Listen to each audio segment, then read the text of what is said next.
দেশ এবং দেশের বাইরে যারা এই ভিডিও দেখছেন, আপনারা দেখতেছেন যে আমরা একটা বেগুন ক্ষেতের মধ্যে এসেছি। আলহামদুলিল্লাহ এই বেগুনের ফলনগুলো অনেক ভালো হয়েছে এবং কৃষকদের কাছ থেকে যেটা শুনলাম যে এর ফলন অনেক ভালো হয়ে থাকে। গোল বেগুন এটার ফলন বাংলাদেশে অনেক ভালো হয়ে থাকে এবং আপনাদের যদি এই জাতের বেগুনের চারাগুলো প্রয়োজন হয় তাহলে আপনারা অবশ্যই স্ক্রিনে দেওয়া নাম্বারে যোগাযোগ করবেন।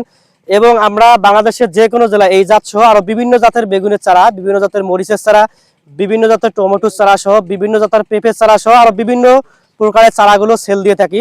আপনাদের প্রয়োজন হলে অবশ্যই স্ক্রিনে দেওয়া নাম্বারে যোগাযোগ করবেন।